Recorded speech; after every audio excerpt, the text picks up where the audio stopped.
ça, chers internautes, merci d'entamer cette nouvelle semaine en notre compagnie. Parlons de l'incidence de la crise sanitaire du coronavirus sur la maison de téléphonie mobile Orange. Lors d'une interview donnée à nos confrères de Fraternité Matin le 20 mai dernier, le directeur général de Orange Côte d'Ivoire, Mamadou Bamba, a révélé l'impact du coronavirus sur sa personne et sur l'entreprise qu'il dirige.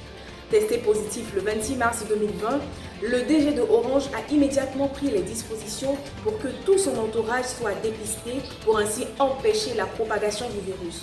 Parlant des effets de la crise sanitaire sur sa structure, Orange enregistre une baisse de 15% de ses revenus et estime à plus de 16 milliards l'impact de la crise sur sa situation de trésorerie.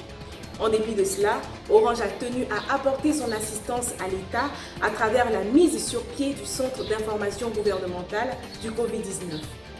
À ses clients, l'entreprise a fait des réductions et des bonus qu'elle compte perpétuer jusqu'à ce que le virus soit éradiqué de la Côte d'Ivoire. Le samedi 23 mai 2020 marquait la célébration du Ramadan par les fidèles musulmans en Côte d'Ivoire. Comme c'est le cas les jours de fête, les tout-petits ont visité les grandes surfaces pour contempler la marchandise disposée dans les différents rayons et dans les vitrines. À Boaké, ils étaient nombreux ce jour-là, les adolescents sapés comme jamais, qui convergeaient vers la célèbre place du Palais du Carnaval aux environs de 16 h. À 20 h, les petits fêtards ont envahi les glaciers du commerce, obligeant même les vigiles à mettre de l'ordre. Dans le cadre du lancement de la nouvelle édition de Pépé Soup, baptisée Pépé Culte, nous avons reçu plusieurs guides spirituels qui se sont prononcés sur la thématique de l'enfer. Sur la base de versets bibliques, le pasteur Lucien Odoufan, abbé de l'église Aris Montezo, affirme que ce lieu de tourment est destiné à accueillir les pécheurs après la mort.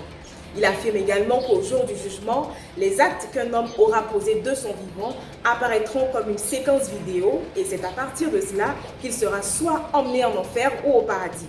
Je vous rappelle que Pépé Culte est disponible tous les lundis à minuit sur Facebook et YouTube.